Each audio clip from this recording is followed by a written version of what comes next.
podcast show for business owners and managers who are passionate about developing people and growing a successful business. And now here's your host, Alistair Booth, from the HR Booth.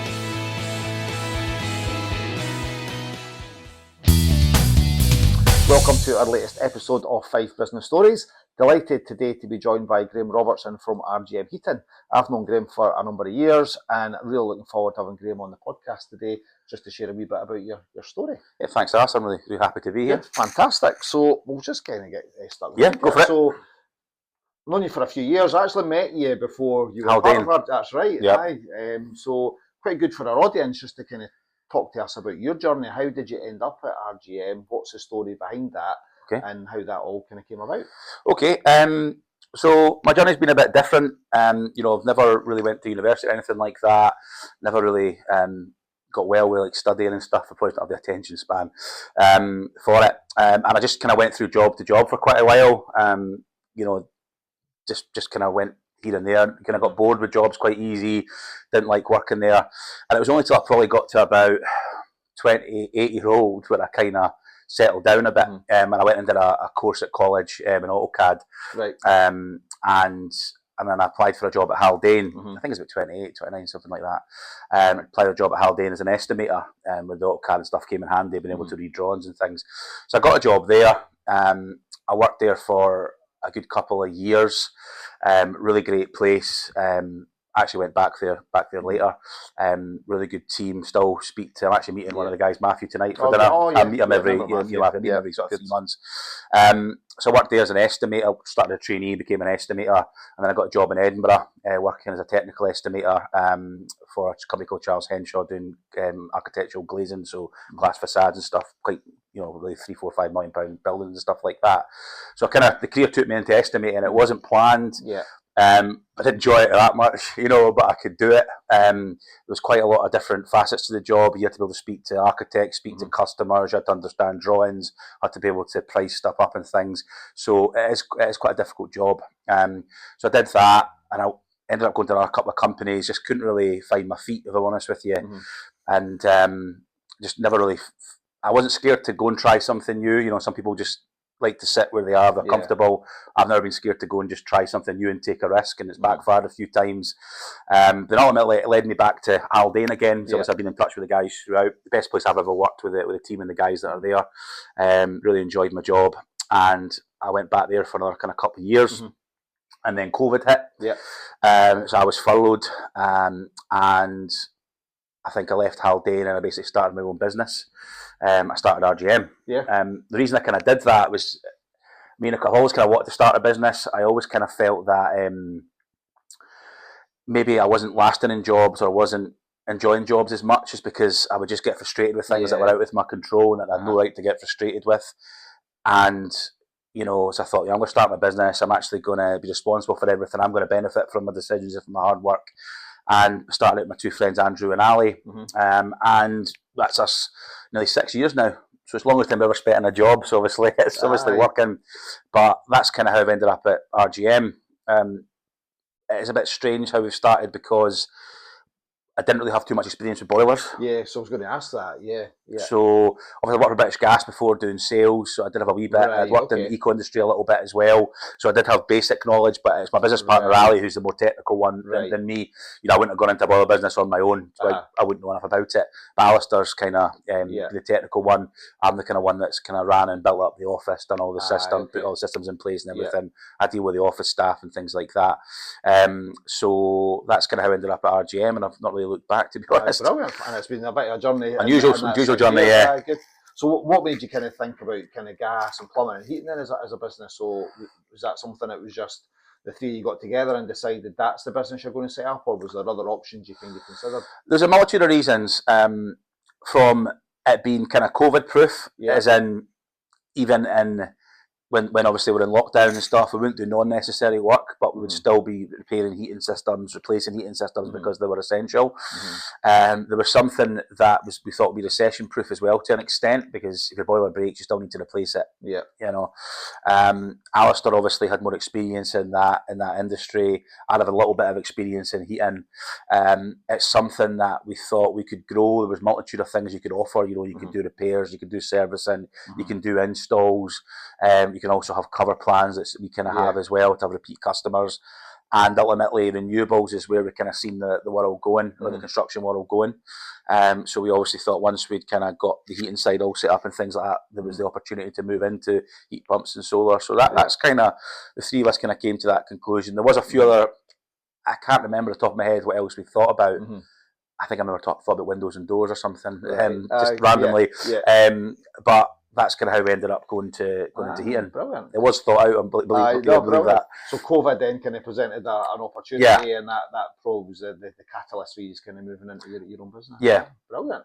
And, you know, not having that kind of apprenticeship's not hindered you then, but obviously because the business is doing great, you've grown, you've not kind of seen that, because, you know, a lot of people I know that have run their own business have done like an apprenticeship in that particular trade, then grown it, but you've done the opposite and proved that works really well. Yeah, it would have helped. It would have helped having an apprenticeship. I'm not going to lie, and if I could go back in time, you know, I wouldn't be trying to do that. But obviously, Ali's more technical than I am, so I do lean on him. But I have, over the years, picked up quite a lot. Not any stretch of imagination, have the same knowledge of the gas engineer, you know, but far from it. But you do pick up things working in the industry. What we've kind of relied on is having good engineers and good employees who really help the business, and we've had those from pretty early on who we can trust, and you know, we can, when there's issues and stuff like that, we lean on them. So that's how we've kind of managed to do that. We also have been quite careful because gas is obviously quite a serious product. So from early stage, we would outsource checks and things like that.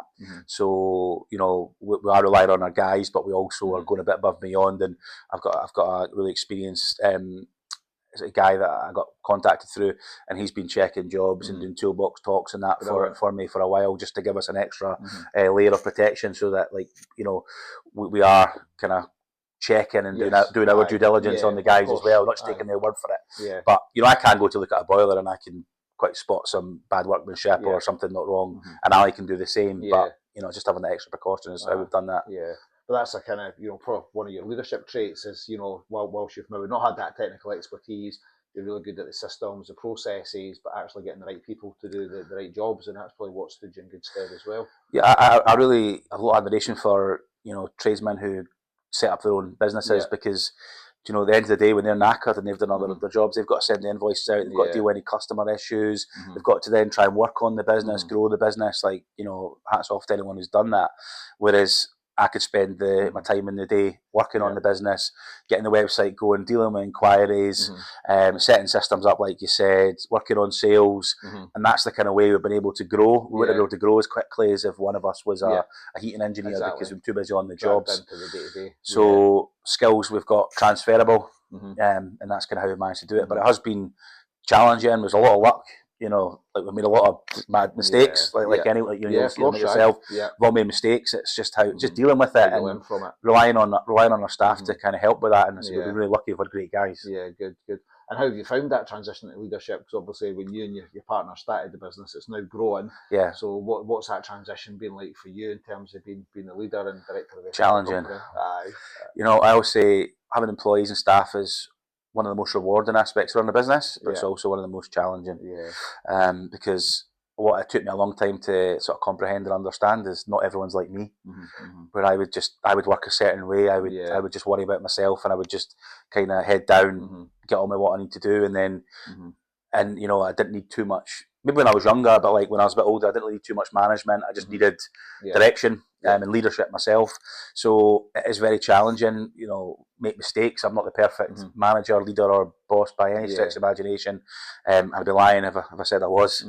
But I do feel I'm approachable, and I do my best to lead by example when I can.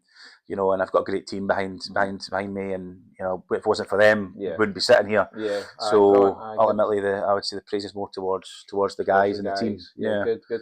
And have you, as obviously part of the kind of directors of the business, have you got like a proper structure in terms of who's responsible for what in the business? Has that helped you? Has that evolved? Funnily enough, no. Right. we're really a strange partnership. Basically, Andrew left the business quite early on because he couldn't commit. So, from maybe like 1.5 years, 2 years, he's not been involved. It's me and Ali. Ali's my best friend. He's my best man at my wedding. We've known each other since we were about 10. Right. So, we're really good friends, and that's got its pros and its cons. Yeah. We do argue, but we don't argue very often at all. We maybe had like one big argument or two big arguments in 6 years, which is pretty good. Okay. But what we do well is we bounce ideas off each other. Like, we kind of know each other's strengths, and he'll leave me to certain things and I'll leave him to certain things. And it just actually works. Yeah. We have talked about recently, actually, about we really need to have like a strategy meeting, and we really need to have like kind of set out who's doing what and who's responsible for what. But if it's not broke, don't fix it, you could say. But ultimately, we do know we need to maybe sit down and make sure we're singing off the same hymn sheet and we're progressing the right way. But I wouldn't advise anyone to copy our management structure. And it just works for us. It works for you, exactly. And that's like, there's no kind of right or wrong kind of way to do things. Yeah. I suppose that's just the evolution of the business. That will come in time, and it'll be the right thing for you and Ali to do that. We're two completely different people as well. Ali's quite laid back and more rational and reasonable, whereas I'm a bit more intense. But it works because sometimes when he's been a bit too relaxed, I'll maybe bring him into the centre a bit. And if I'm being a bit too maybe overreacting or something, it just works. Good, brilliant. And you mentioned earlier there that you'd moved around from kind of job to job. So is there things that you've taken from jobs that you've been in the past that you thought, right, I'm going to adapt that into RGM, like good practices, and maybe other practices you thought, right, we're definitely not doing that? Has that been part of the makeup of the business? Yeah, definitely. There's things that I've seen and had to do at businesses that I like and I've adapted. There's like using you guys. That's something we used at our first business, and obviously I understood the need for that. So, but like the softwares, the systems and things that, especially at Haldane, that the guys set up. The way I was managed there by a couple of the guys there, who I got on really well with, and both at my wedding and things. I know you can't be a friend as your manager, but the way they manage me, I try and take a board of my guys because you're respected, but you're approachable and you're reasonable. So definitely other companies as well. Just a lot of places, things I wouldn't do. How staff have been dealt with. How one thing I'm quite big on is getting rewarded for your work. As in, if I've got a target, like a sales target, and I not only hit it, but well overachieve, and I come to and say, look, can I get is there a buzzer tea rise? And you get kind of told no because the manufacturing part or another part is not made money. It's really deflating as an employee because you think, well, what's the point? So one thing, well, not what the point, you're doing your job, but more just like, where's the initiative to really go above and beyond? So we do try and give the guys bonuses. We do try and give the guy, we try and reward them based on how they've achieved, not like how the business is as a whole. But you do have to take the business as a whole, obviously, as a factor, but if they've exceeded in their tasks, I don't think it's fair to maybe not reward them for that. So that's something I've taken on, and that's happened in a lot of places. Right. Okay. Like that's quite common. It's not one place in particular. I'm thinking it's happened in quite a lot of places. Yeah. Okay. Good advice. So how would you describe the kind of business today, and what do you think kind of sets you apart from other kind of businesses in your field? Well, we have tried to build a business. Is on customer service, but again, most businesses try and do that, and we're not perfect. We have made mistakes, and there are things that we could be doing better. But ultimately, 99 times out of 100, the customer service I feel is great, and we do. One of our core principles is exceed customer expectations. So the guys and the team have bought into that, and we do our best.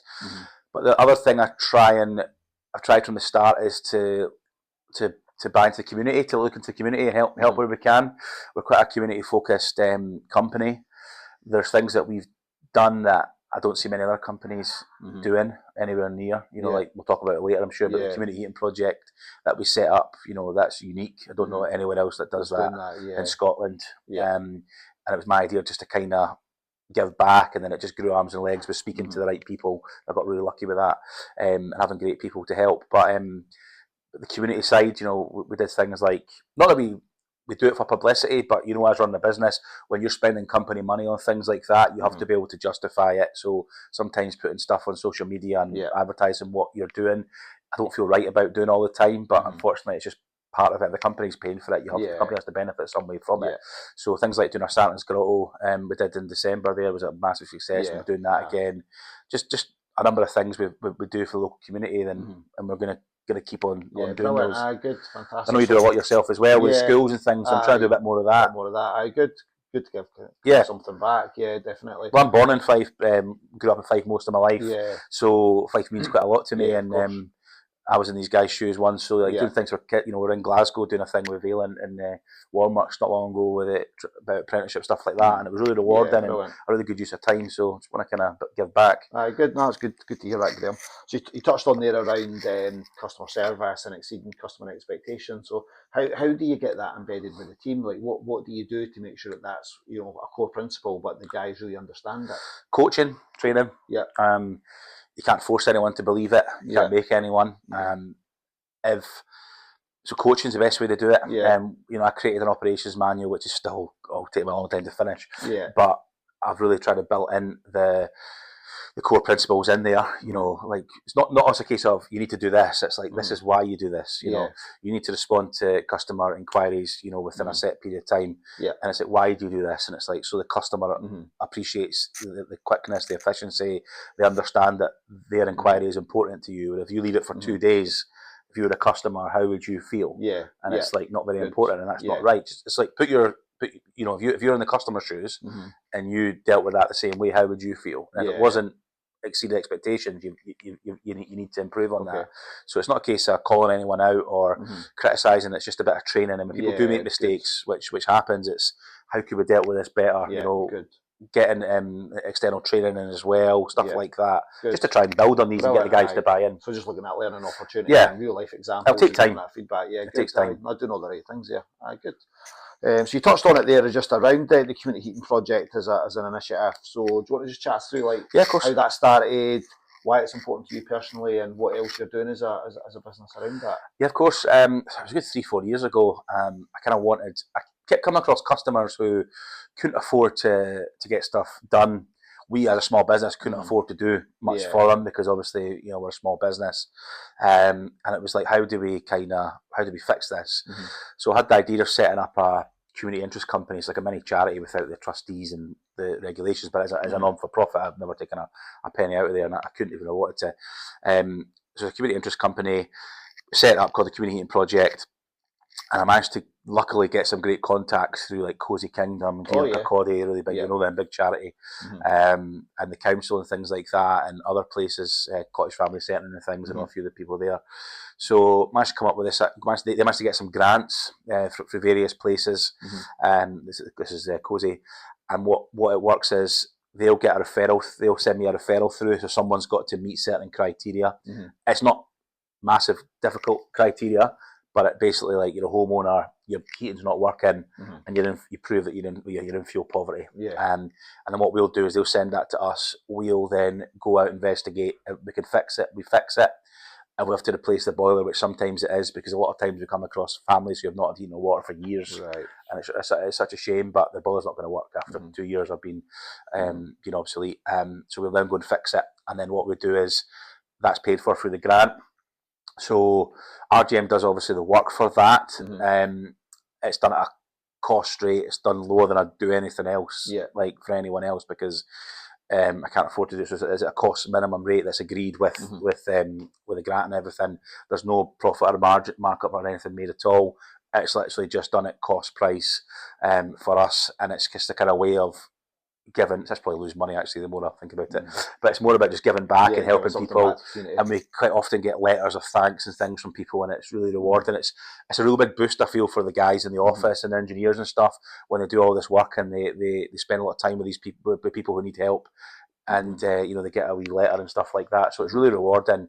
We've done it for about 3-4 years now. We've been very fortunate to get help with it, and it's something that we're kind of hoping to keep going, but it'll depend on, because I'll be honest, I initially wanted to start doing it through fundraising. I don't have the time to to fundraise. I did spend a bit of time doing it at the beginning. It's really difficult. So unless I have someone wanting to come and volunteer and do fundraising for me, if anyone wants to. There's no real way of raising money for it. In RGM, we do free jobs people all the time. We do help out and things like that, like completely free, but with a business, we've got a mouths to feed it. Yeah, exactly. So that's kind of how that's done. Brilliant, and there's loads of other stuff you're doing as well in terms of like giving stuff back. You were saying there around like apprenticeship, looking at opportunities around that and different things. So really, kind of your social impact and community involvement is important as part of your ethos. 100%, and we're on the Lawnworks contract, with the Warm Homes contract with Lawnworks, and one of the reasons we kind of got on this is because of our community stuff, because our values align with theirs. They're a very community focused company, and that's one of the reasons they liked us and they were able to get on there. I never did this knowing I started this before I even knew about this contract, but it's I do things with them, like we go to schools and stuff, and we bend pipes, and I do talks about like what I'm looking for in an apprentice and things, trying to help kids. With loads of stuff. Every few months we do something quite big, and it's just about giving back. And the staff all enjoy it. They love planning it. They love participating in it. They all feel great, like actually contributing. It's not just me. And we're looking at future things as well. Like I'm looking to maybe try and get into a couple of local schools, and maybe try. This is an idea I've had recently, and maybe try and do something similar to what I did, where get like an engineer, an office member of staff, myself, maybe speak to some kids and do like my journey and like advice and stuff like that. And even if I can get hold of some machines, do some practical interactive stuff as well. So I do stuff. I just quite enjoy doing stuff like that. It doesn't cost much, and it's just a bit of time. Good. Well, I'll sit on the board of DYW5, so with that hat on, I'm a member of that. The schools as well, so we'll make sure that happens. No, definitely. Good, brilliant, good stuff. And obviously in business and in life, there's many challenges, Graeme. Are you happy to share some of the challenges that you've had to overcome in terms of your business? Yeah, no problem. I said I have a kidney issue. It's more than an issue, unfortunately. Kidney disease that I've had since I was 15, called Wegener's. Granulocytosis or something. 20 years, still don't even know what it's called, but anyway, it got changed. But it's I had vasculitis when I was 15, and it basically just randomly, unfortunately, fried my kidneys to about 50%. So they've gradually been declining since I was 15. Not really impacted me, apart from the first year. Obviously, I had like chemo and stuff, and so like biopsies and some pretty rough treatment for the first kind of 6 months to a year. After that, I pretty much led a really normal life from like the age of 16, 17.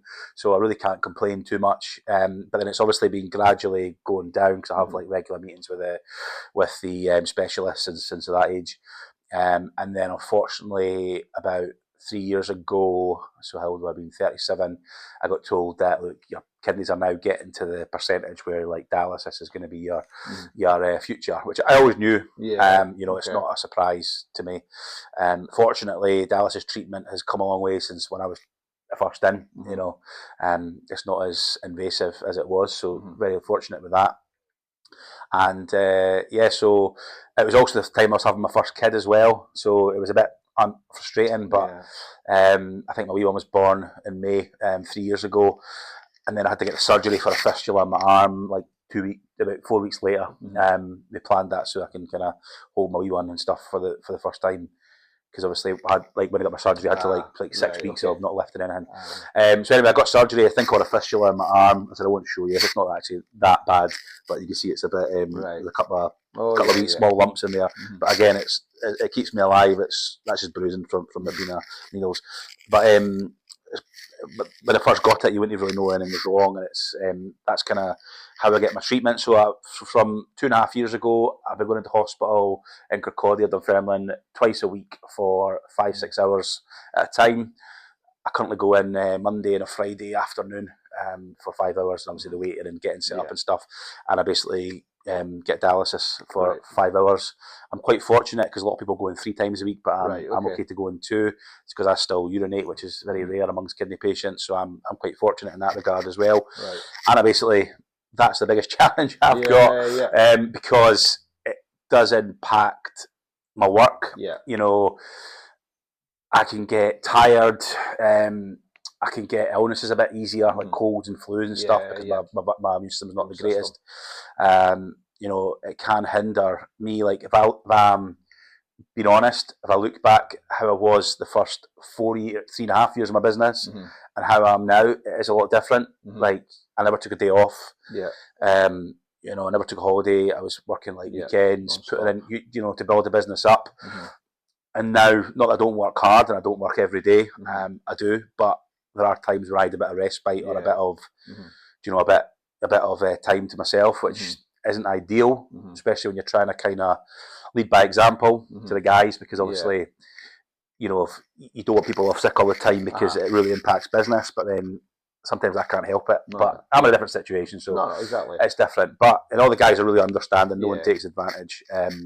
But it is a big challenge. However, I'm not one to sit and feel sorry for myself. You know, these are the cards I've been dealt. Just got to get on with it. I'm very fortunate in the fact that there's treatment for this. It's some of the time it's okay, some of the time it's quite unpleasant. It's quite rough, but again, it keeps me alive.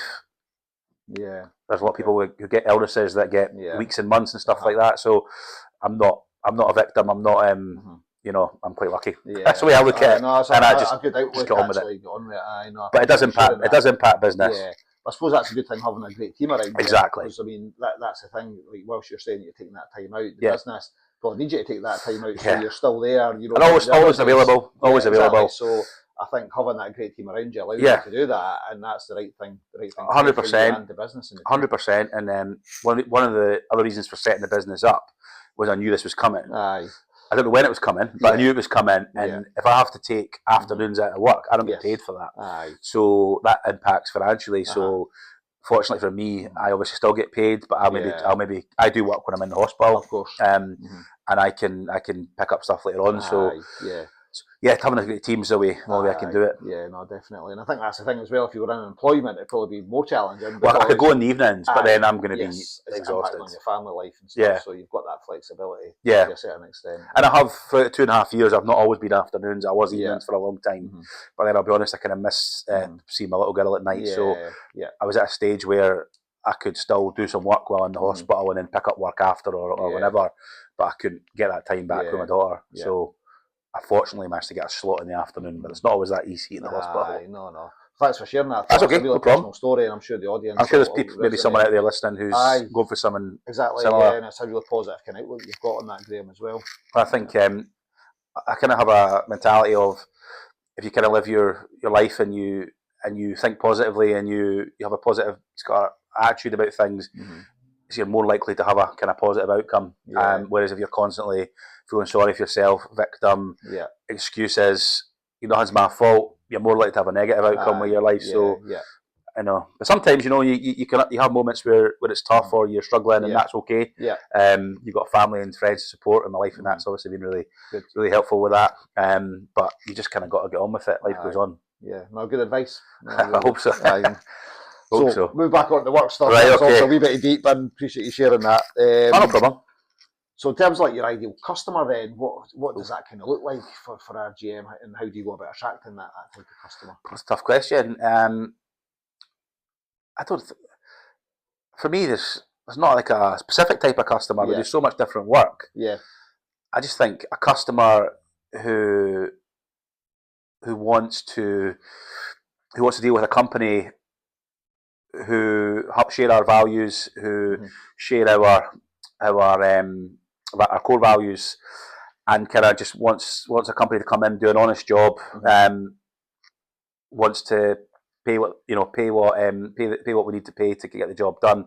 I always say, as a business, the minimum criteria is turn up when you're going to say you're going to turn up, charge what you say you're going to charge, be courteous and do a good job. And if you do those three things, you'll achieve much more than most of the companies out there.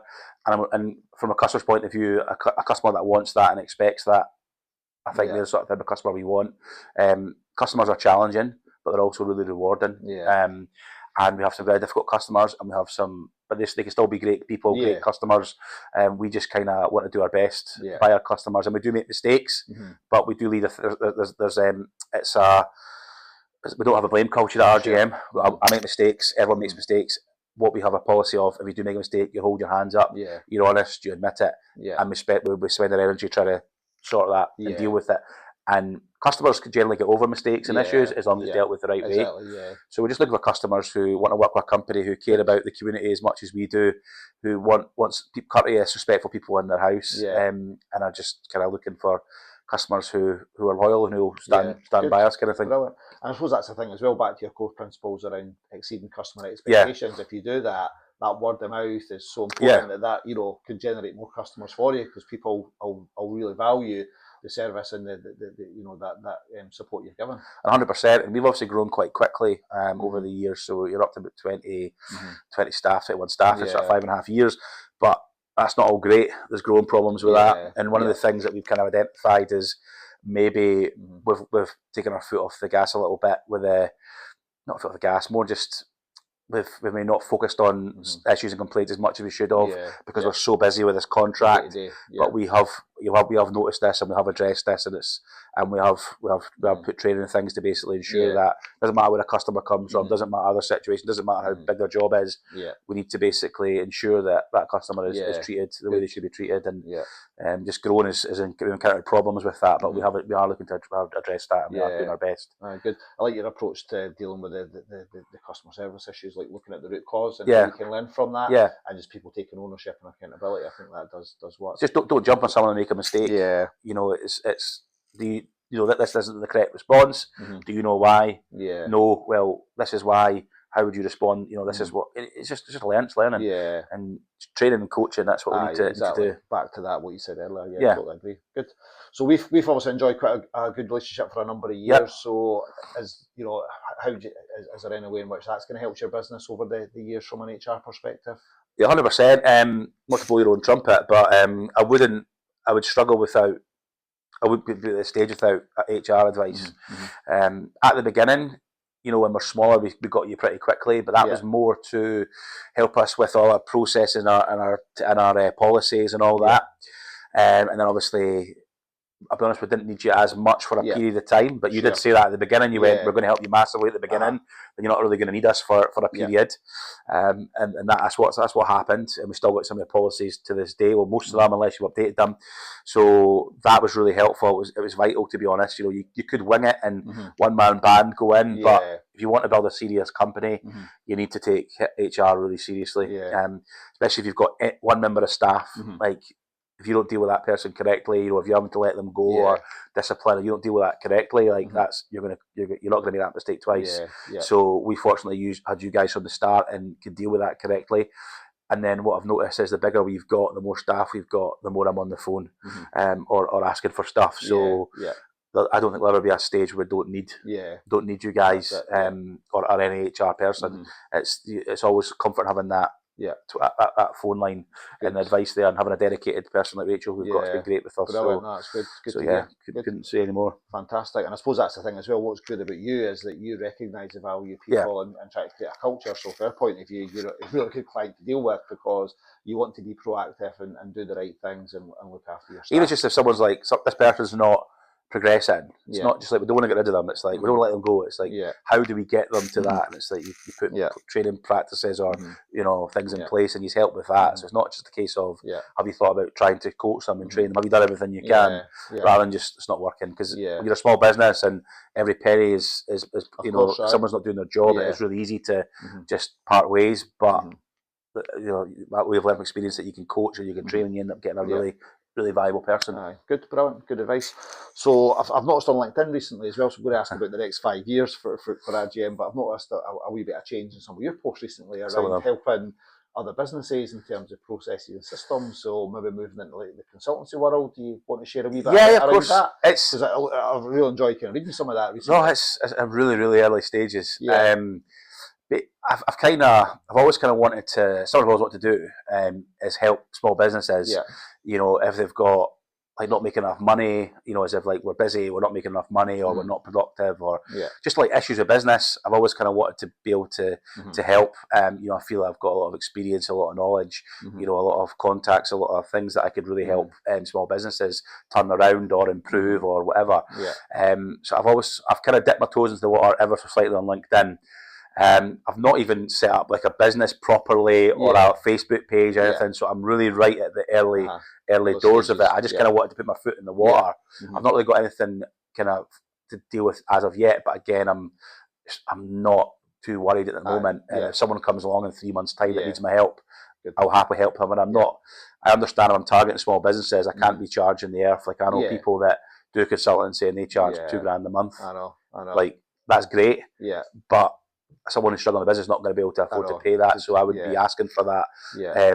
I'd actually probably help someone for free, to be honest. Yeah. I'd probably help someone just for some advice or some time. I would more than happy give a local business some help for free, just to see how it go on and do that. So if anyone's listening to that, like I'm not here trying to.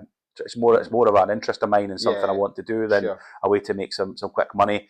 I have kind of dipped my toes in the water a little bit, but I need to maybe focus on it more. But it's a plan for maybe the next 3-4 months. I said I've not been feeling too good with I've got labyrinthitis like you've had, Alistair, and it's quite nasty, and it's made a wee appearance. Right, okay. So while that's going, I will not even think about putting another post out. Good. But I will put some more posts out. But I'm also wary of RGM is my focus. It's my priority. It pays my wages, my mortgage. Like it would be fair on my business partner if I then took my focus away and done something to do that without having an agreement in place. So doing the consultancy is something I'd be taking one person on at a time. I'd only be spending a certain amount of time and one time on this because it's not fair on the business, the guys. So it's just something I like to dip my toes in the water with, and I would like to try it and kind of look to see if I can help someone out there. But I do feel I can because you get a lot of people approaching you who want to help you set up a business and grow a business. They've never done it before. I know. I was about to say that actually. What's good about you? I've met loads of people at networking events and various events over the years, and they try to sell you that very thing. And $2,000's quite cheap actually for what I've seen some of them charging. That's a month. They've never. That's a month. Never walked in your shoes. They've never had a business. They've never grown a business. Never had a team. Not got the systems and the processes. So what they're actually going to coach and guide you on, whereas you've done that and you've walked in their shoes. So I think someone like you is far better placed than some of the advice you see online as well. It's like the consultant asks you to chase a job, and you're like, oh, do you know? Okay, but I just feel like I could go and meet. I'd rather go and see a business locally as well, so I can actually physically go in and see it. And like I'm not claiming to know it all or be it all, but I feel I've got for a certain type of business. I wouldn't go in a $4 million, $5 million pound business and offer to help because I've never experienced that. I'd be looking at businesses that I've the same size as what I've done. And just try and offer a bit of help, really. Excellent. Well, good luck with that. And if I can help anyway, when the contact's happy to share. Yeah, please, if anyone wants it. Good, brilliant, good. So back to RGM then for the next kind of 3 to 5 years. What's the kind of plan there then? How renewables. We're nearly there with our solar and battery. MCS. We've got a member of staff in the office now who's highly experienced in that, so that's going to be coming soon. Heat pumps, but obviously heat pumps are a bit more difficult. We are doing our MCS for that, but that'll take a few more months. The main reason for doing these is on our contract. We can get heat pump and solar jobs on our contract, so that's the main reason for doing it. But we will try and get some domestic work, obviously, but we're not going to throw loads of money at it or anything like that. Like a lot of the companies, obviously, who solely rely on that. We are just going to try and get repeat customers, referrals, a business like that kind of comes to us. But the fact that we can probably do solar and heat pump at the same time, there's not a huge amount of companies who can do that. Mainly it's either one or the other, or the solar will outsource the heat pump to a gas company, so you get two different companies. The fact that we'll do both is quite a unique. There's a couple of companies, but there's not a huge amount. So we're looking to kind of go down that route, and that can be a bit of a game changer for the business.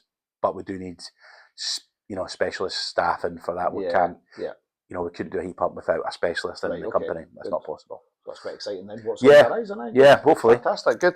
So just to round this episode off, Graeme, what advice would you give to the audience, anyone considering starting a business or someone who's in a business and wanting to grow it? I would just say go for it, but it's not that simple. I was fortunate to have money behind me that I'd saved. I wasn't given anything. And a lot of people just say, life's too short, go for it. And all that is true. And I do think if you don't go for it, you will regret it at some point. But I also feel there's the right time. And again, people say there's never the right time, and that's also true. For example, I've got a friend who's looking to start a business and he's going to do it at evenings on the side Yeah. and the weekends, and like that's a great if you can do that. Mm-hmm. But if you want to start a business, like for me, it's changed my life. It's changed my family's life, you know, financially, and just having the independence. People say, "Oh, you'll start a business, you know, go and play golf all day." You can't. No. You can't. But there are perks to it as well. I would say do your research, know your market, have confidence in what you're going to do, and if you need to bring someone else in with a bit of experience that you don't have, that's also an idea. But keep in mind you've got to work with that person. So it's something, if you want to start a business, that's something I would say go for it, but plan for it, and you know, make the necessary changes that you need to change, and make sure your partner's on board with it as well, unless it's a family business.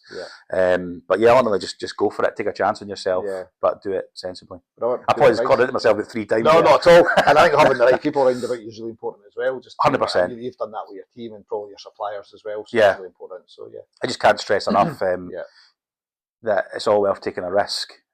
But if your risk is your house and your stuff, that's not taken. Exactly. Good advice. Oh, thanks. Great stuff. So thanks for your time. No problem at all. Really enjoyed it. Really enjoyed kind of catching up here on your story. Learned a few things along the way there as well. Good. So really thanks. Definitely, you're welcome. Thanks for having me, Alistair. So thanks for tuning in to the latest episode of Fife Business Stories, and stay tuned for future episodes in due course. Thank you.